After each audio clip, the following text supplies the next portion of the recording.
Hello friends, मैं सुनील नानवानी फिर से आपका स्वागत करता हूं हमारे YouTube channel digits and institute of professional accountants में, जहां आपको प्रैक्टिकल अकाउंटिंग की पूरी जानकारी दी जाती है। तो दोस्तों, आज हमारा ऑनलाइन ट्रेनिंग सेशन का ये 5वां ट्रेनिंग सेशन है, 5वें नंबर का।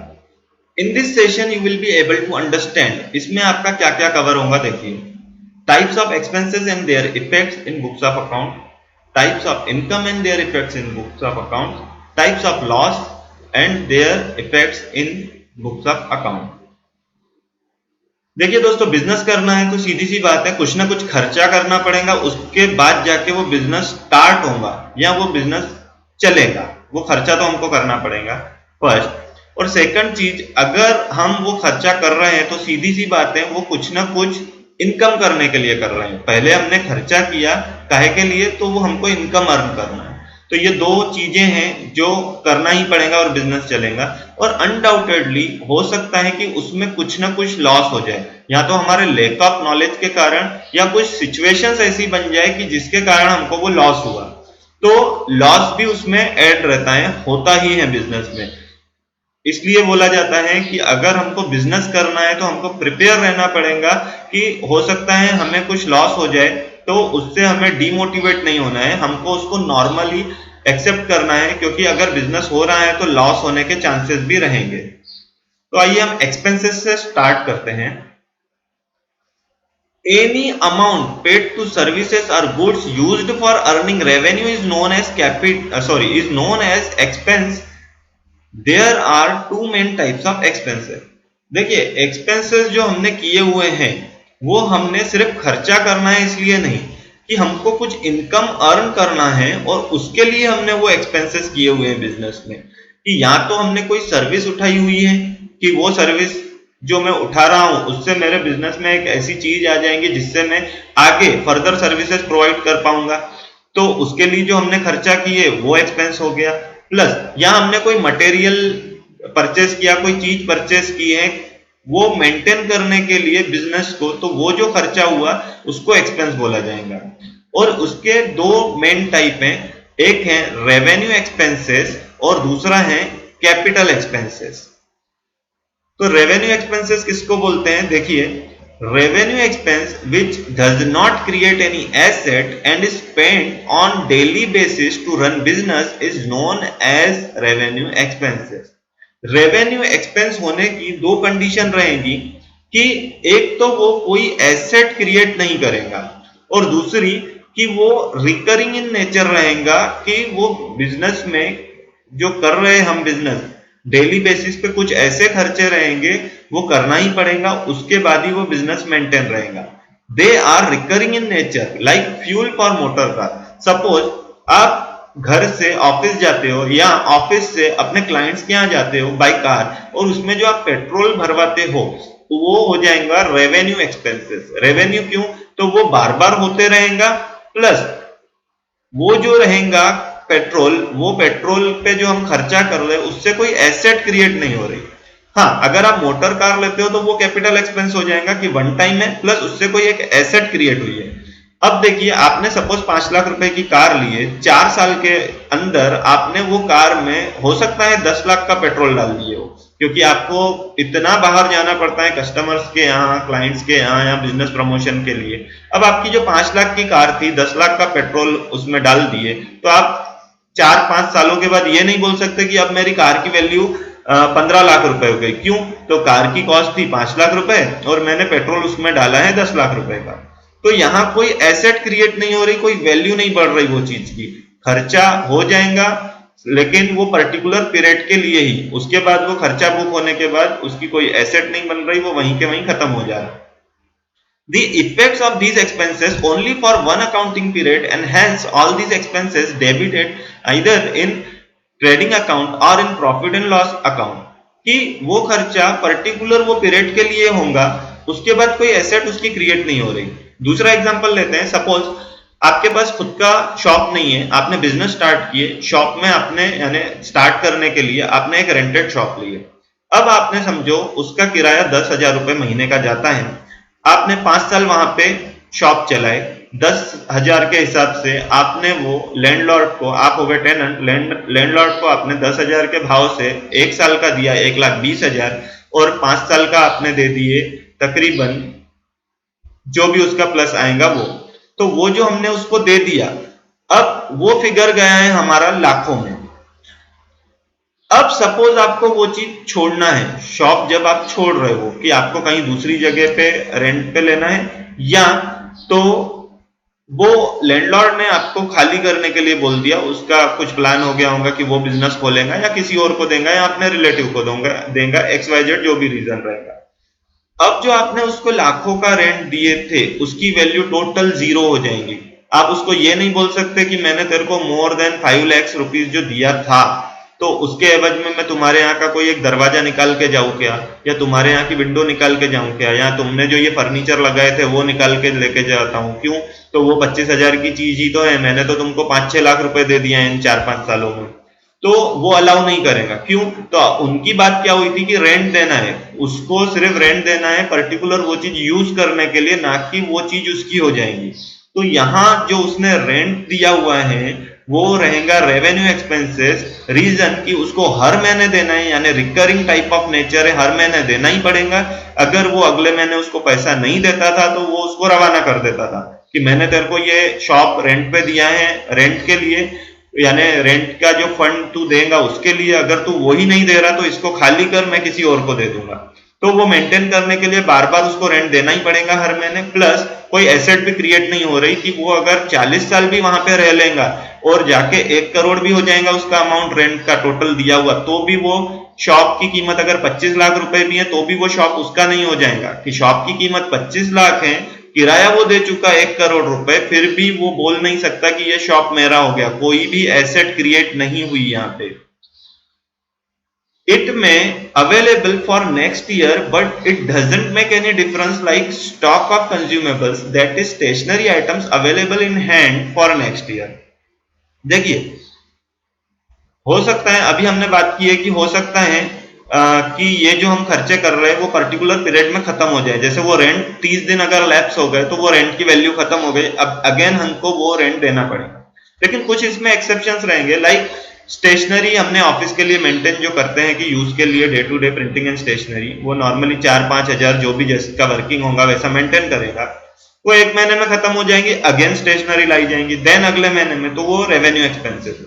लेकिन हो सकता है कि वो खत्म ना हो, सपोज हम मार्च एंडिंग में हैं और हमारी कुछ स्टेशनरी बची हुई है, स्टेशनरी का एक्सपेंसेस हमने बुक कर लिए थे 1 मार्च को जब हमने परचेज किए थे मार्च महीने के लिए, लेकिन कुछ स्टेशनरी हमारी बच गई।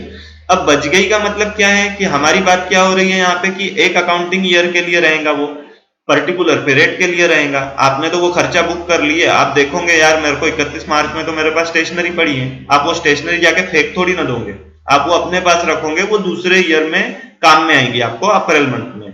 तो इसका मतलब वो अब रेवेन्यू एक्सपेंस है ऐसा नहीं है कि वो कैपिटल एक्सपेंस हो जाएगा क्योंकि वो पढ़ाई तो है, नहीं, वो रेवेन्यू ही रहेगा, क्योंकि रेवेन्यू एक्सपेंस होने के लिए 2 कंडीशन फुलफिल होना चाहिए, यानी 2 में से एक भी रही कोई कंडीशन तो भी उसको रेवेन्यू एक्सपेंस माना जाएगा, या तो वो रिकरिंग इन नेचर होना चाहिए, या तो उससे कोई एसेट क्रिएट नहीं होना चाहिए। अब अगर यहाँ पे स्टेशनरी बच भी गई है अगर, लेकिन वो स्टेशनरी से 4-5 हजार की स्टेशनरी से कोई हमारी ऐसी एसेट क्रिएट नहीं हो रही जिससे हम पैसा कमाएंगे, तो कोई एसेट क्रिएट नहीं हो रही, भले वो बच गया है दूसरे अकाउंटिंग ईयर के लिए, उसका स्टॉक हम ले रहे हैं, लेकिन उसको रेवेन्यू एक्सपेंस ही बोला जाएगा, ना कि कैपिटल एक्सपेंस।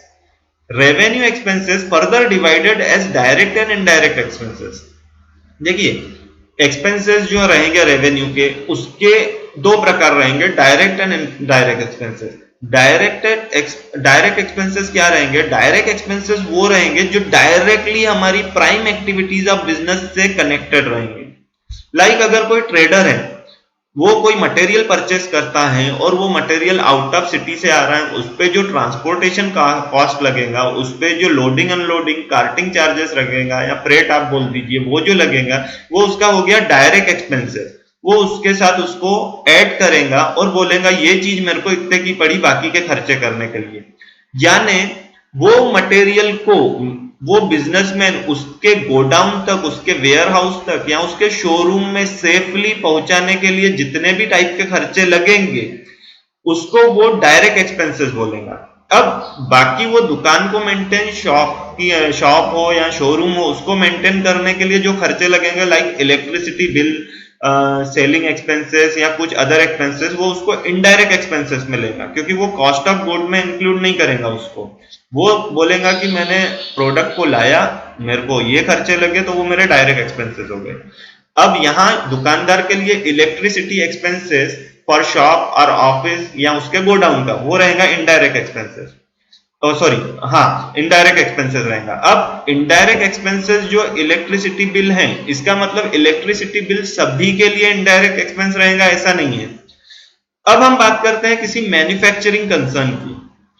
मैन्युफैक्चरिंग कंसर्न में अगर कुछ मैन्युफैक्चर करना है और मशीनरी चलाना है, तो उसमें जो इलेक्ट्रिसिटी लगेगी उसके बिना उसका मैन्युफैक्चर पॉसिबल नहीं है। तो मैन्युफैक्चरिंग कंसर्न के लिए इलेक्ट्रिसिटी हो जाएगा उसका डायरेक्ट एक्सपेंसेस। या अगर मैं छोटे लेवल पे बात करूं, तो अगर कोई जेरोक्स का दुकान है, तो जेरोक्स का दुकान बिना इलेक्ट्रिसिटी के चल ही नहीं सकता, तो वो उसके प्राइम एक्टिविटी से कनेक्टेड है कि वो खर्चा उसको करना ही पड़ेगा, तब जाके वो जेरोक्स करके उससे पैसा अर्न करेगा और उसका बिजनेस चलेगा। तो एक जेरोक्स की दुकान वाले के लिए इलेक्ट्रिसिटी एक्सपेंस रहेगा उसका डायरेक्ट एक्सपेंसेस। और इनडायरेक्ट एक्सपेंसेस क्या रहेगा, अगर वो चाय पानी नाश्ता करता है या कुछ और चीज यानी बिजनेस में मेंटेन करता है, तो वो उसका इनडायरेक्ट एक्सपेंस रहेगा। लेकिन जो पेपर की कॉस्ट रहेंगी जेरोक्स की, प्लस जो इलेक्ट्रिसिटी रहेगी, प्लस जो मशीनरी मेंटेन करने का रिपेयर्स और मेंटेनेंस रहेगा, वो उसके लिए हो जाएगा डायरेक्ट कॉस्ट, की directly connected with that expenses, की वो जो एक्सपेंस के अगेंस्ट में मैं इनकम अर्न करूंगा उससे कनेक्टेड है वो। Direct expenses are those which are directly related with cost of goods sold or cost of production, यानी मैन्युफैक्चरिंग कंसर्न के लिए। and indirect expenses are those which are not directly related with cost of goods sold or cost of production, यानी ये completely different है, यानी उसका opposite है कि अगर डायरेक्टली मेन प्राइम एक्टिविटीज से कनेक्टेड है तो डायरेक्ट एक्सपेंसेस, और अगर डायरेक्टली नहीं कनेक्टेड है तो indirectly. And need to pay for maintaining day to day smooth working of business enterprise, कि ये हमको खर्चा करना ही पड़ेगा, क्योंकि रेवेन्यू एक्सपेंस होने के लिए एक कंडीशन जरूरी है कि वो हमें रिकरिंग इन नेचर रहेगा, डेली बेसिस पे रहेगा ही रहेगा। या एक पीरियड में 2 दिन के बाद, 4 दिन के बाद, 5 दिन के बाद, 15 दिन के बाद, ये करते ही रहना पड़ेगा, वन टाइम नहीं रहेगा ये। कैपिटल एक्सपेंसेस, दूसरा टाइप में एक्सपेंसेस का capital expenses. Expenses which creates assets or improves any asset in terms of its capacity. It excludes periodical maintenance are known as capital expense. अब देखिए, वो टाइप के एक्सपेंस जो कोई एसेट क्रिएट करते हैं या किसी एसेट की कैपेसिटी को इंप्रूव करते हैं, इसमें पीरियोडिकल जो हम मेंटेनेंस करते हैं वो लेस कर दिए जाएंगे। सपोज आपके कंपनी में 10 लाख की मशीनरी है, तो उसका हर 3 महीने में आप उसकी हम मेंटेनेंस के लिए किसी को बुलाते हो, एएमसी दी हुई है, एएमसी यानी एनुअल मेंटेनेंस चार्ज। तो वो जो पीरियोडिकल मेंटेनेंस रहेगा उस पे अगर आप 10,000 15,000 कुछ खर्चा कर रहे हो, तो वो कैपिटल एक्सपेंस नहीं रहेगा, वो रेवेन्यू एक्सपेंस रहेगा, कि वो होते ही रहेगा, वो खर्चा होते ही रहेगा। लेकिन अगर वो मशीनरी को आपको अपग्रेड करना है, कि आपको पता चला कि इसमें ये जो पार्ट लगा हुआ है, अब मार्केट में उसका अपग्रेडेशन आया हुआ है, कि अपडेट प्रोडक्ट आया हुआ है, अगर मैं उसको ये मशीनरी में इंस्टॉल कर देता हूं तो उससे मेरी मशीनरी की कैपेसिटी बढ़ जाएगी, या वो मशीनरी जो मेरा समझो इलेक्ट्रिसिटी बिल कंज्यूम करता है वो कम करेगा, तो वो हम उसको अपग्रेड कर रहे हैं मशीनरी को। अब उसके लिए अगर हमने कोई उसमें 50,000 का, 1 लाख का या कोई भी XYZ अमाउंट का उसमें पार्ट डाले हमने, तो वो जो पार्ट हमने डाले, वो डालने का जो खर्चा रहेगा वो रहेगा कैपिटल एक्सपेंस। रीजन क्यों? एक तो उससे एसेट क्रिएट हो गई, यानी उसकी वैल्यू बढ़ गई, और दूसरा कि वो एक ही बार होगा, वो हम हर बार 3 महीने के मेंटेनेंस में हम वो पार्ट नहीं डालेंगे उसमें, वो वन टाइम रहेगा। वन टाइम यानी हो सकता है फिर डालना पड़े, लेकिन कुछ समय के बाद, यानी मोर देन 1 अकाउंटिंग ईयर, 2 साल 3 साल तो वो चीज चलेंगी, तो वो कैपिटल एक्सपेंसेस माना जाएगा। They are non-recurring in nature, like motor car purchased at it will be used for more than one accounting year to run its activities, and so is not written off completely against income in the accounting period in which it is incurred. कि जैसे हमने motor car business के लिए खरीदी तो वो more than one accounting year चलेगी, कि एक साल में वो मोटर कार जो हमने लिए हैं वो खत्म हो जाएंगी, ऐसा नहीं है। और रोज भी हम नहीं लेने वाले मोटर कार, एक ही बार लिया है, कुछ लंबे समय के लिए लिया है, प्लस उससे एक एसेट क्रिएट हो गई कि हम बोल सकते हैं कि ये मोटर कार में बेच पाऊंगा आगे चल के। जैसे अगर आप बिजनेस के ओनर हो और आप जहां भी अपने जाते हो क्लाइंट के यहाँ पे, अगर आप हायर टैक्सी से जाते, समझो हर दिन आपको 3 बार जाना पड़ता है, आप हायर टैक्सी से जा रहे हो, 300-400 रुपए उसका जो भी चार्जेस बन रहा है टैक्सी का, आप वो दे रहे हो, ऐसा करके आप काफी समय तक गए, लेकिन उससे कोई एसेट क्रिएट हुई क्या? नहीं हुई, कि वो टैक्सी आपकी नहीं हो जा रही, वो सिर्फ वो पर्टिकुलर एक जो पीरियड यानी जो डिस्टेंस की जर्नी के लिए आपने उसको हायर किया वो वहां तक आपको छोड़ देगा, आपसे उसका चार्जेस ले लेगा और फिर आप चले जाओगे, बस बात खत्म, पैसा लग गया, खर्चा हो गया, कुछ एसेट क्रिएट नहीं हुई और ये रिकरिंग होते जा रहा है, तो वो हो जाएगा रेवेन्यू एक्सपेंसेस। और अगर आपने सोचा कि जब मेरे को रोज लगना ही है, ये चीज जाना ही है, तो मैं क्यों ना अपनी ही गाड़ी ले लूं, मुझे सुविधा भी हो जाएगी और मेरी एक चीज भी मेरी बन जाएगी, तो वहां जो आपने मोटर कार परचेस की है तो वो हो जाएगा आपका कैपिटल नेचर ऑफ एक्सपेंस, कि कुछ एक बार के लिए खर्चा हुआ, मेरे को बहुत बेनिफिट देगा मेरे बिजनेस की एक्टिविटीज रन करने के लिए और एक एसेट भी बनेगी। It also includes preliminary expenses like legal charges paid for drafting of memorandum and articles of association in case of a company। देखिए कैपिटल एक्सपेंसेस में, हाँ देखिए कैपिटल एक्सपेंसेस में वो भी खर्चे आएंगे जो प्रिलिमिनरी एक्सपेंसेस रहेंगे। प्रिलिमिनरी यानी बिजनेस जब हम स्टार्ट करते हैं उस दौरान जो खर्चे किए जाते हैं, जैसे अगर कंपनी हम बना रहे हैं उसका जो memorandum and article of association रहते हैं वो ड्राफ्ट करने के लिए जो खर्चा रहेगा तो उसको भी हम कैपिटल एक्सपेंसेस बोलेंगे। क्यों? तो वो एक ही बार खर्चा हुआ है और काफी समय, जब तक वो कंपनी रहेगी तब तक वो memorandum and article of association रहेगा। तो बिजनेस जो स्टार्ट हुआ, जैसे कोई कॉपीराइट और पेटेंट भी है जो एक पर्टिकुलर पीरियड के लिए हम खर्चा करते हैं, तो वो भी कैपिटल एक्सपेंस रहेगा, क्योंकि वो वहीं के वहीं खत्म नहीं हो जा रहा। भले आपने एक बार खर्चा कर दिए, कुछ दिख नहीं रहा, इंटेंजिबल एसेट में वो आएगा, भले दिख नहीं रहा लेकिन वो हमारा राइट है और आज के लिए नहीं है कि आज मैंने समझो कॉपीराइट ले लिया, कोई ट्रेडमार्क ले लिया, तो उसका जो मैंने खर्चा किया हुआ है आने वाले मेरे को 5 साल 10 साल तक के लिए मेरे पास बेनिफिट रहेगा, more than one accounting year रहेगा, तो वो कैपिटल टाइप ऑफ एक्सपेंस हो जाएगा। अब देखिए इनकम, यहां हमने बिजनेस मेंटेन करने के लिए खर्चा किया, खर्चा दो टाइप का रहेगा, रेवेन्यू एक्सपेंसेस एंड दूसरा कैपिटल एक्सपेंसेस। अब ये जो खर्चा किया गया है वो किया गया है कुछ बिजनेस में इनकम अर्न करने के लिए, तो मेन हमारा टारगेट था इनकम अर्न करना। Any amount of money received which is accruing to a business is known as income. कोई ऐसा अमाउंट जो बिजनेस में आया है और वो बिजनेस ने कमाया हुआ है, आया है मतलब इनफ्लो नहीं है सिंपली कि हमने किसी से उधारी लिया, वो हमारी इनकम नहीं हो जाएंगी, एक्रू किया है बिजनेस ने। हमने पुराने सेशन में बताए थे कि एक्रूअल कंसेप्ट क्या रहती है, तो अगर आपने वो नहीं देखे हो तो आप हमारा पुराना वीडियो जाके देख सकते हो, उसमें आपको एक्रूअल कंसेप्ट ऑफ अकाउंटिंग समझेंगे कि what is mean by accrue. तो जो एक्रू किया है बिजनेस ने, यानी राइट टू रिसीव क्रिएट हो चुका है बिजनेस का, वो इनकम हो जाएंगी।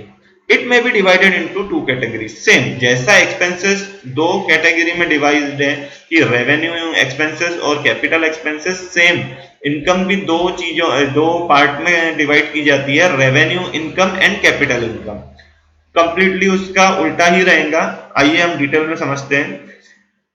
Income which arises by selling goods or services is known as revenue। यानी वो इनकम जो हमको बिजनेस की प्राइम एक्टिविटी करने से मिला है, अगर कोई ट्रेडर है तो उसको गुड सेल करने से, अगर कोई मैन्युफैक्चर है और रॉ मटेरियल से फिनिश प्रोडक्ट बना के बेचना है तो उससे, या कोई सर्विस प्रोवाइडिंग इंडस्ट्री है तो उससे, कि कोई सर्विस प्रोवाइडिंग जैसे टूर्स एंड ट्रेवल्स वाले हैं तो वो जो सर्विस प्रोवाइड कर रहे हैं, जो टिकट्स अरेंज करके देते हैं, या इवेंट मैनेजमेंट जो सर्विसेज रहती है यूनिट्स, वो जो इवेंट मैनेजमेंट का चार्ज लेते हैं, उससे जो वो पैसा कमाते हैं, तो वो सर्विसेज के अगेंस्ट में कमाए, यानी against their prime activities of business, उसको रेवेन्यू इनकम बोलेंगे। It may be arises as income from any asset, ये हो सकता है किसी एसेट से इनकम बने, यानी हो सकता है, देखिए आपका अगर कोई ऐसा बिजनेस है कि आप समझो कोई एसेट लिए हुए हो, समझो कंप्यूटर्स हो गए या कोई मशीनरी हो गई, और आप वो रेंट पे देते हो, मशीनरी आपकी एसेट हो गई और वो आप रेंट पे देते हो, रेंट से इनकम देने पे हमको जो पैसा आ रहा, तो वो कैसा हो जा रहा कि रेवेन्यू इनकम है, बार बार आएगा, और हमने वो एसेट खरीदे थे इसलिए उस पे हमको इनकम मिल रही है। तो जैसे रोड रोलर्स वगैरह रहते हैं, तो वो जो बिजनेस ओनर्स रहते हैं वो एसेट खरीदते हैं खुद के यूज के लिए नहीं, वो मार्केट में हायर चार्ज पे देते हैं, यानी रेंटेड देते हैं, कि किसी पर्टिकुलर एक काम के लिए किसी को दिया, उससे उन्होंने इनकम अर्न की, तो वो हो जाएगा revenue income. It is regular in nature, regular रहेंगी ये, कि धंधा करना है तो कुछ ना कुछ एक्टिविटी करना पड़ेगा, और कुछ ना कुछ एक्टिविटी हम इसलिए कर रहे हैं कि हम इनकम अर्न करें, तो वो रेगुलर ही रहेंगी। A business unit cannot survive without any revenue receipts during an accounting period. अगर जिस बिजनेस में कोई भी रेवेन्यू इनकम नहीं है या कम है, तो वो बिजनेस यूनिट सरवाइव ही नहीं कर सकता, भली उसकी अदर इनकम कितनी भी रहे। अदर इनकम क्या रहेंगी हम नीचे में देखेंगे आगे पोर्शन में, लेकिन अगर बिजनेस की रेवेन्यू इनकम नहीं है, रेवेन्यू इनकम मींस व्हाट, की जो प्राइम एक्टिविटीज से बिजनेस की, ट्रेडर का अगर सेल ही नहीं हो रहा और वहां पे वो बैठ के कुछ दूसरा काम कर रहा, कमीशन वगैरह का वो कमा रहा, तो उससे वो बिजनेस को ग्रोथ नहीं हो रही है। भले वो कमा ले रहा है, लेकिन वो बिजनेस की ग्रोथ कब होंगी, जब उसकी प्राइम एक्टिविटीज से इनकम जनरेट होंगी। Revenue receipts are available for profit distribution after deducting revenue expenses. अब जो बिजनेस की प्राइम एक्टिविटीज से इनकम जनरेट होंगी आफ्टर डिडक्टिंग रेवेन्यू एक्सपेंसेस, यानी वो इनकम अर्न करने के लिए जो खर्चे किए गए थे उसको माइनस किया जाएगा और नेट इनकम जनरेट की जाएंगी। तो वो नेट इनकम जो जनरेट हुई है हमारी, वो प्रॉफिट डिस्ट्रीब्यूशन के काम में आएंगी। हो सकता है अगर वो प्रोप्राइटर है तो वो खुद रखेगा या रहने देगा अपने बिजनेस में, वो प्रॉफिट रिटेन रखेगा ताकि उसकी कैपिटल बढ़े, या ये पार्टनरशिप फर्म है तो बचा हुआ नेट प्रॉफिट ये दोनों पार्टनर्स आपस में बांट सकते हैं, या बड़ी कंपनी है तो शेयर होल्डर्स में वो बांटा जाएगा। Revenue incomes further divided as direct and indirect income. Revenue income भी डायरेक्ट और इनडायरेक्ट इनकम में डिवाइड की जाती है, जैसा एक्सपेंसेस डायरेक्ट और इनडायरेक्ट एक्सपेंसेस में डिवाइड किया जाता है। Direct incomes are those incomes which arises from prime activities of business, means trading activities, that is from selling of goods और बाय प्रोवाइडिंग सर्विसेज। जैसे मैंने बताया रेवेन्यू इनकम वो रहेंगी प्राइम एक्टिविटीज, रेवेन्यू में भी डायरेक्ट इनकम वही रहेंगी जो प्राइम एक्टिविटीज से कनेक्टेड है, कि मेन बिजनेस की जो एक्टिविटीज है उससे अर्न हुआ। और indirect incomes include any income other than prime activities of business. Suppose आपका शॉप है, बहुत बड़ा है, उसमें कुछ जगह है साइड में, और आपने वो किसी को सबलेट यानी और किराए पे दे दी, कि आपका ही शॉप है, आपने किसी को यूज करने के लिए दे दिया कि तू अपना छोटा सा स्टॉल लगा। अब वहां से जो आपको वो बंदा पैसा दे रहा है उस जगह को यूज करने का, जो चार्जेस वो पे कर रहा है, वो आपकी इनकम हो जाएंगी, पर वो आपकी इनडायरेक्ट नेचर ऑफ इनकम हो जाएंगी, इनडायरेक्ट रेवेन्यू इनकम, ना कि डायरेक्ट रेवेन्यू इनकम। क्यों?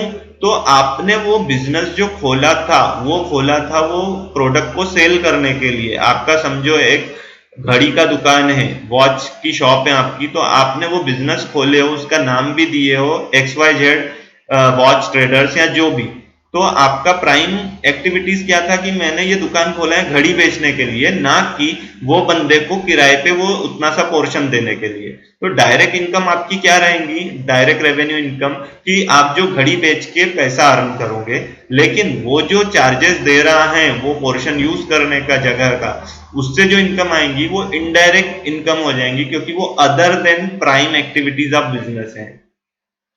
Second, capital income. Income which arises after selling property is known as capital income. Such amount may be received as loan of funds. देखिए, वो income जो arise होंगी किसी property को cell करके, उसको कैपिटल इनकम कहेंगे। क्यों? तो जब हमने वो एसेट खरीदे थे तब हमने उसको मेंशन किए थे under the head capital expenses. तो उसको अगर बेच के कोई हमको इनकम अर्न हो रही है तो उसको बोला जाएगा capital income. Such amount may be received as loan of funds, वो लोन ऑफ फंड्स के रूप में रिसीव होगा हमको, कि वो बिजनेस में हम रखेंगे, वो जो कुछ एसेट को बेच के आया है उसको हम लोन ऑफ फंड्स बोलेंगे कि वो हमको पैसा मिल गया है। देखिए लोन ऑफ फंड्स क्यों, कि फंड तो आ गया ठीक है, उसको लोन क्यों। अब देखिए अगर हमने पहले कोई एसेट परचेस किए थे यानी कुछ ना कुछ उसका पर्पस, उसका यूज होगा बिजनेस में इसलिए लिए थे, अब हमने बेचे, जरूरी नहीं है उसको कमाने के लिए बेचे, हो सकता है कि वो हमारे रिक्वायरमेंट के हिसाब से नहीं थी तो उसको बेच दिए, हमको इसके एवज में कुछ दूसरी मशीनरी लेना पड़ेगा। तो वो लोन ऑफ फंड्स यानी वो फंड को हमको यूज करना है किसी और चीज के लिए, यानी बिजनेस की ही कोई एसेट क्रिएट होगी उससे। For example if building of rupees 1 lakh sold for rupees 1,10,000 then rupees 1 lakh is of capital nature and rupees 10,000 is of capital nature income। कि आपने कोई बिल्डिंग लिए थे 1 लाख की, तो कोई बिल्डिंग आएंगी नहीं, जस्ट सिंप्लीफाई करने के लिए हमने ये अमाउंट लिए हुए हैं। तो हमने कोई बिल्डिंग खरीदे एक अमाउंट की, समझो 1 लाख की, तो तब हमने उसको कैपिटल एक्सपेंसेस बोले थे क्योंकि उससे एसेट क्रिएट हो गई और वन टाइम हमने खरीदे थे। अब वो बिल्डिंग जो हमने खरीदे थे उसको हमने बेचे, अब लैंड एंड बिल्डिंग की तो वैल्यू बढ़ेगी, उस पर तो डेप्रिसिएशन रहेगा नहीं, रहेगा भी तो लैंड की कीमत के हिसाब से वो बढ़ेंगी, तो उससे हमको जनरेट हुआ, हमको वो बिकी हमारे पास से 1,10,000 में। तो जो 1 लाख रुपए हैं वो है कैपिटल नेचर फंड आया हमारे पास क्योंकि कैपिटल एक्सपेंसेस किए थे। And rupees 10,000 is of capital nature income, जो मैंने इनकम अर्न किया है ये 10,000 वो कैपिटल इनकम है, ना कि मेरी रेवेन्यू इनकम। मैंने वो 1 लाख की बिल्डिंग लिया था वहां पे शॉप खोलने के लिए, शॉप में मैं वॉचेस बेचूंगा, घड़ी बेचूंगा, ना कि मैंने वो दुकान खोला था वो दुकान को ही बेचने के लिए। तो ये मेरा प्राइम एक्टिविटी नहीं है, वो तो मेरे को हो सकता है वो शॉप मेरे को छोटा पड़ रहा है या वो एरिया में वो शॉप चल नहीं रहा है तो मैंने बेच दी वो बिल्डिंग, अब मैं दूसरी जगह शॉप लूंगा या कहीं और जगह पे मैं बड़ा शॉप लूंगा, तो ये मेरी कैपिटल नेचर इनकम रहेगी। अब business unit can survive without having any capital receipt during an accounting period. अब अगर किसी बिजनेस को कैपिटल रिसिप्ट नहीं है तो भी वो सर्वाइव करेगा, लेकिन उसको रेवेन्यू रिसिप्ट होना जरूरी है। अब देखिए ये जो इसने बिल्डिंग बेच दिया और 10,000 कमाया, अगर उसका बिजनेस बहुत जोरों शोरों से चल रहा है तो बिजनेस तो सर्वाइव है, वो प्रोडक्ट सेल कर रहा है, सेल है, परचेज सब उसका ओके चल रहा है, अगर सब ओके है तो वो नहीं बेचेगा, अब उसको कैपिटल इनकम कुछ भी नहीं हुई। तो इसका मतलब ये नहीं है कि वो बिजनेस लॉस में है, क्योंकि बिजनेस किया जाता है सिर्फ रेवेन्यू इनकम के लिए, ना कि कैपिटल इनकम के लिए। वो तो चलो कुछ सिचुएशंस ऐसी आ जाती है कि हमको कैपिटल इनकम यानी कुछ डिसीजंस लेना पड़ता है एसेट बेचने वगैरह के, तो उससे वो इनकम अगर जनरेट हो गई तो हम ये नहीं बोलेंगे कि मेरे बिजनेस ने प्रॉफिट किया, वो तो एक समझो एक सिचुएशन आ गई थी, कोई सिचुएशन आ गई उसके कारण अर्न हो गई। बिना रेवेन्यू इनकम के बिजनेस सर्वाइव नहीं करेगा।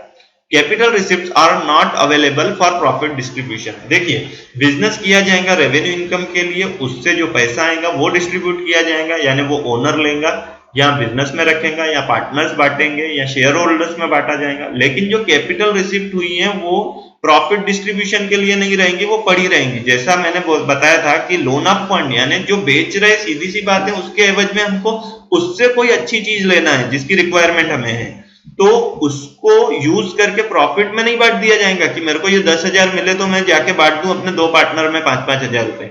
ये रखा जाएगा बिजनेस में, क्योंकि हो सकता है नेक्स्ट बिल्डिंग जो हम लें हो सकता है उसमें 1,50,000 की बिल्डिंग रहे, तो अब 1,10,000 मेरे पास है और 40,000 मेरे को बिजनेस के डालना पड़ेगा या फर्दर इंट्रोड्यूस करना पड़ेगा ओनर को या पार्टनर्स को। तो ये पार्टनर्स यानी ये जो इनकम आएंगी ये पार्टनर्स में या किसी को भी प्रॉफिट डिस्ट्रीब्यूशन में यूज करने का राइट नहीं है। लॉस, अब देखिए किसी की इच्छा नहीं रहती है कि बिजनेस में लॉस हो, लेकिन हम बिजनेस कर रहे हैं तो लॉस भी होगा, उसकी तैयारी रखना पड़ेगा। सपोज अगर छोटा सा एग्जांपल मैं लूं तो कोई होटल है, कोई रेस्टोरेंट है और कोई फेस्टिवल पे वो स्वीट्स बनाता है, मिठाई बनाता है, या रेगुलर में जो भी वो चाय नाश्ता जो बनाता होगा, अब वो एक अंदाजा लगा सकता है कि मेरा इतना सेल होता है तो मैं इतना बनाऊं, तो वो जो बनाता है, लेकिन at the end of the day कि वो दिन खत्म हुआ, जरूरी नहीं कि उसका वो पूरा स्टॉक चले जाएगा। अब ये चीजें रहती है पेरिशेबल। पेरिशेबल यानी कि जो एक पीरियड में खराब हो जाएंगी। अब जैसा उसने समोसे बनाया हुआ है, उसके टारगेट के हिसाब से वो 100 प्लेट समोसे बेचता है, तो उसने 100 प्लेट समोसे बनाया, लेकिन दिन भर में उसके 90 प्लेट समोसे बिके। तो अब वही समोसा वो 2 दिन बाद या दूसरे दिन यूज नहीं करेगा, नहीं तो उसके कस्टमर्स खराब हो जाएंगे, क्योंकि पेरिशेबल होने के कारण उसका टेस्ट खराब हो जाएगा, वो मटेरियल खराब हो जाएगा, तो वो उसको फेंक देगा हो सकता है, या किसी स्टाफ को दे दे। अगर उसने स्टाफ को भी दिया तो वो लॉस में कंसिडर करेगा उसको, और यहाँ फेंक भी दिया तो लॉस में कंसिडर करेगा, तो लॉस तो रहेगा ही। यानी जो ये वेस्टेज रहता है उसको लॉस बोलेंगे। अब ये लॉस हो सकता है कि ऐसा हो जैसा मैंने बताया रेस्टोरेंट का, या हो सकता है किसी हमारी नेग्लिजेंस के कारण हो गया, कि हम कोई ट्रेडर हैं, कोई मटेरियल हमने रख दिया, उसके तरफ ध्यान ही नहीं है, वो रखे रखे डैमेज हो गया, या कोई नेचुरल कैलेमिटी यानी कोई प्राकृतिक आपदा से हो गया, तो वो लॉस रहेगा जिसपे हमारा कंट्रोल नहीं रहेगा, बियॉन्ड अवर कंट्रोल रहेगा वो। तो देखिए क्या है, a loss occurs when any goods or assets sold at less value are destroyed by due to any accident। देखिए, एक तो ये कंडीशन में होगा लॉस जो मैंने बताया कि वेस्टेज वगैरह से, या दूसरा कोई हमारी एसेट है उसको हमने कम वैल्यू पे हमको बेचना पड़ा। जैसे हमने ऊपर बिल्डिंग बेचे थे, 1 लाख की बिल्डिंग ली हुई, 1,10,000 में बेचे, कमा लिया। सपोज हमारी कोई मशीनरी थी, हमने 1 लाख की लिए थे और उसको हमने 80,000 में बेचे, क्यों? तो उसका जो यूज हुआ, वो डेप्रिसिएशन हुआ, उसका लेस करके रिटर्न डाउन वैल्यू यानी डेप्रिसिएशन का अमाउंट माइनस करके एसेट में से रिटर्न डाउन वैल्यू आती है, तो 90,000 था, लेकिन वो बिकी हमारी कितने में? 80,000 में। तो ये जो 10,000 का गैप है वो हमारे बिजनेस को लॉस हुआ माना जाएगा, तो लॉस उसको भी बोला जाएगा और रिकॉर्ड किया जाएगा। For example loss by fire, अगर आग लग गई हमारे दुकान में, फैक्ट्री में, वेयर हाउस में, या किसी पर्टिकुलर प्रोडक्ट में, चलो कोई मटेरियल है, जरूरी नहीं कि पूरे दुकान में ही आग लगेगी, कोई 2-4 मटेरियल में आग लग गई, तो वो जो लॉस हुआ तो उसको रिकॉर्ड करना है। लॉस बाय थेफ्ट, चोरी हो सकती है, चोरी के कारण जो नुकसान हुआ वो। Loss of business unit is categorised in 2 heads, that is normal loss and abnormal loss.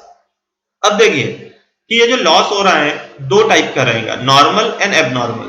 Normal loss क्या है और एबनॉर्मल लॉस क्या है? देखिए, normal loss is the loss which is expected during the course of operation of any manufacturing process और during transportation. देखिए, वो loss जो एक्सपेक्टेड रहता है कि यार ये हो सकता है, जिसके लिए वो बिजनेस ओनर प्रिपेयर है, जिसके लिए उसको प्रिपेयर रहना ही पड़ेगा, कोई चांस ही नहीं है। उसके एग्जांपल देखिए क्या है कि 980 kg of finished goods produced out of 100 kg raw material। Suppose कोई मैन्युफैक्चरिंग कंसर्न है, उसने 1000 किलो मटेरियल, रॉ मटेरियल दिया अपने प्रोडक्शन यूनिट में कि ये मेरे को मटेरियल से तुम फिनिश्ड गुड प्रोड्यूस करके दो।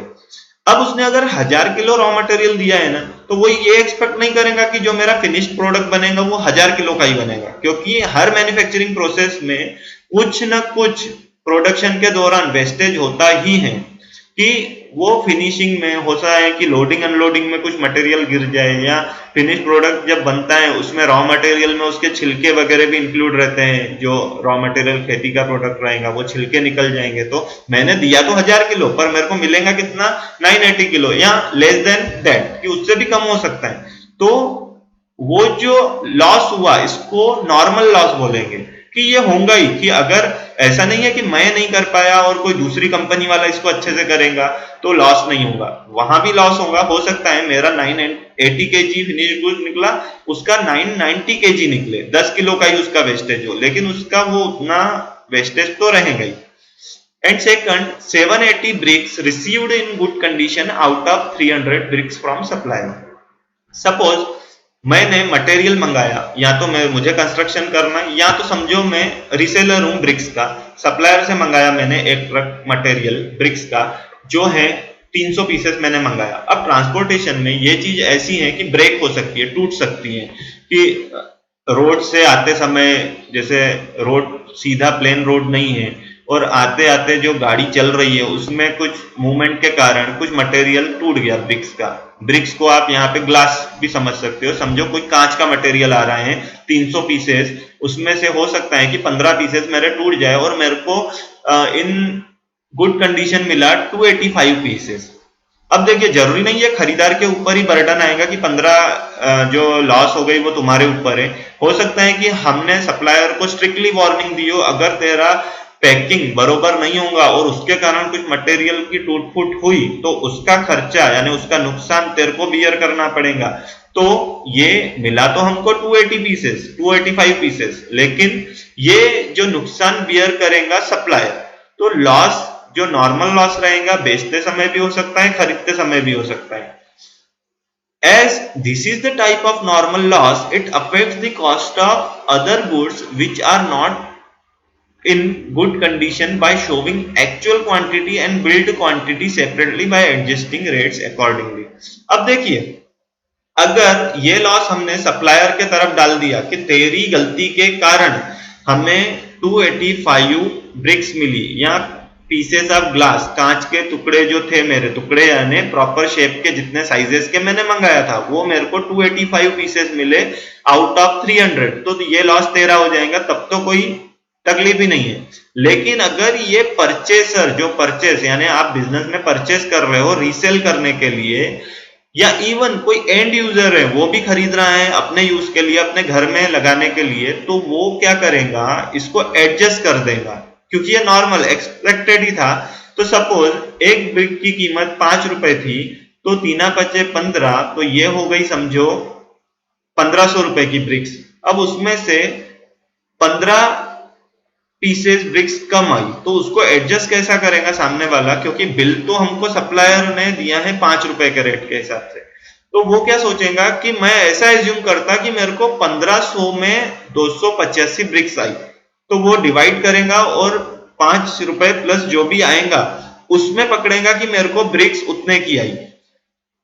तो यानी ये जो खर्चा रहेगा ये एडजस्ट कर लिया जाएगा जो गुड मटेरियल यानी गुड कंडीशन में मटेरियल मिला है उसमें से, ना कि उसको लॉस मान के कंसीडर किया जाएगा और सेपरेटली बुक किया जाएगा। ये हो जाएगा नॉर्मल लॉस ऑफ बिजनेस।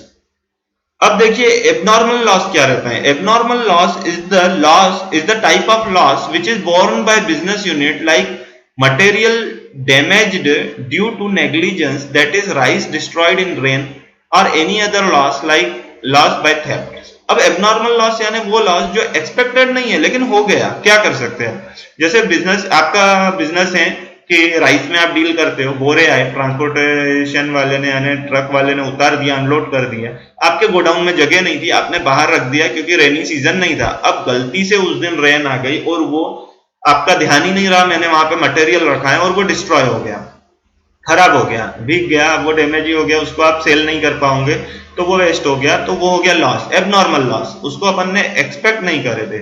और any other loss like loss by theft, अगर चोरी से कोई चीज नुकसान हो गई, आप ये थोड़ी ना इमेजिन करोगे कि हर महीने मेरे यहाँ पे चोरी होंगी तो वो मैं नॉर्मल लॉस में पकड़ता, तो वो एबनॉर्मल हो गया। लॉस बाय फायर और loss by any type of natural calamity, यानी कि बाढ़ आ गई, आग लग गई या किसी और रीजन से भूकंप आ गया, उससे जो लॉस होगा वो एबनॉर्मल माना जाएगा। This type of loss doesn't affect the cost of goods sold, so it is recorded separately by debiting profit and loss account।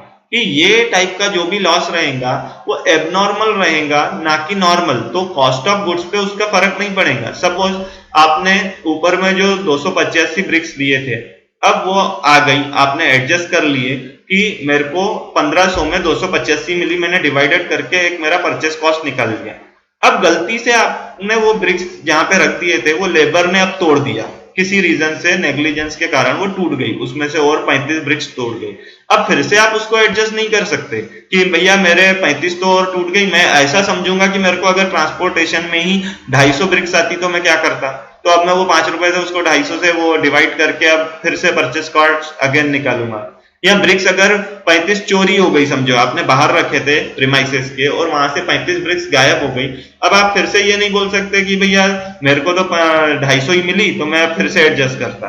तो ये कॉस्ट ऑफ गुड्स को अफेक्ट नहीं करेगा, उल्टा ये सेपरेटली एंटर किया जाएगा बुक्स में कि लॉस हुआ तो प्रॉफिट एंड लॉस अकाउंट में डेबिट किया जाएगा और वो मटेरियल को क्रेडिट करके खत्म कर दिया जाएगा। The value of such loss is to be ascertained. इस टाइप के वैल्यू की कॉस्ट को पहले एज सर्टेन यानी निकालना पड़ेगा। बुक्स में आप एंट्री करोगे मतलब कुछ तो अमाउंट आपको डालना पड़ेगा। तो ये जो परचेस कॉस्ट है उसके हिसाब से आप सेलिंग कॉस्ट पे नहीं करोगे कि ये ब्रिक्स अगर मैं 10 रुपए की बेचने वाला था 35 गई तो मैं 350 रुपए डाल देता। नहीं, आपकी परचेस कॉस्ट क्या थी वो हिसाब से आप उसमें ऐड करोगे कि आपका लॉस कितना हुआ, और ये एग्जैक्ट निकालना पड़ेगा आपको। रीजन क्यों? एक तो लॉस आप ज्यादा बुक नहीं कर सकते, और सेकंड चीज कि if full goods are part of it are insured then treat loss amount accordingly. देखिए आज के दौर में बिजनेसमैन सेव करना चाहता है अपने बिजनेस को, तो वो इंश्योरेंस लेके रखता है हर चीज का, मटेरियल का जो भी है। तो अगर उस लॉस के अगेंस्ट में यानी वो मटेरियल के अगेंस्ट में आपने इंश्योरेंस लिया हुआ है और इंश्योरेंस का पैसा आपको मिलने वाला है, तो आपको राइट नहीं है कि वो आप एबनॉर्मल लॉस को बुक करोगे। क्यों? तो आपका लॉस हुआ और आपको वो लॉस की भरपाई इंश्योरेंस कंपनी ने दे दी, जिस भी इंश्योरेंस कंपनी का आपने इंश्योरेंस लिए हुए हो, या पार्ट ऑफ इट कि हो सकता है कि उसका कुछ प्रोपोर्शन मिले आपको, कि आपका 100 रुपए का माल वेस्टेज में गया, यानी वेस्टेज मीन्स एबनॉर्मल लॉस हुआ चोरी से या कोई नेचुरल कैलेमिटी से या किसी और एक्सीडेंट वगैरह से, और आपको उसका आधा ही पैसा मिला, 100 के एवज में 50 मिला, तो आप बुक करोगे लॉस 50 रुपए का, और 50 रुपए का आपको जो पैसा मिल गया कॉम्पनसेशन, उसका आपको लॉस बुक करने का राइट नहीं है। तो दोस्तों देखिए, हमने आज के सेशन में एक डिस्कस किया कि एक्सपेंसेस, उसके टाइप्स क्या है, रेवेन्यू एक्सपेंसेस, कैपिटल एक्सपेंसेस, फिर इनकम यानी जो हमारा मेन उद्देश्य है बिजनेस चलाने का, वो उसका क्या टाइप है, उसका भी सेम है, revenue income and capital income. और रेवेन्यू एक्सपेंसेस और revenue income further divided into direct and indirect revenue expenses और रेवेन्यू इनकम। और लॉस में दो रहेगा, नॉर्मल लॉस जो कि एक्सपेक्टेड रहेगा, और एबनॉर्मल लॉस जो कि एक्सपेक्टेड नहीं रहेगा लेकिन हो गया और उससे हमको डील करना पड़ेगा। वो अगेंस्ट इंश्योरेंस रह सकता है या विदाउट इंश्योरेंस भी रह सकता है। तो दोस्तों आपको ये हमारा सेशन कैसा लगा? अगर इसमें आपको कुछ क्वेरी है तो आप हमें कमेंट कीजिए, हम उस पर आपको डिटेल देंगे, और जितना हो सके इस वीडियो को शेयर कीजिए ताकि बाकी लोगों तक भी ये डिटेल पहुंचती रहे और हमारा चैनल भी ग्रो होता रहे। और अब तक अगर आपने हमारे चैनल को सब्सक्राइब नहीं किए हो तो प्लीज सब्सक्राइब कीजिए और बेल आइकन दबाइए, क्योंकि आने वाले समय में हम बेसिक्स से बढ़ते बढ़ते एडवांस लेवल के पूरे वीडियोस इस चैनल पे डालने वाले हैं। तो जब जब हम वो चैनल अपलोड करेंगे, वीडियो अपलोड करेंगे, तो वो वीडियो की नोटिफिकेशन आप तक मिलती रहे, इसलिए बेल आइकॉन को भी जरूर दबाइएगा। Thank you so much.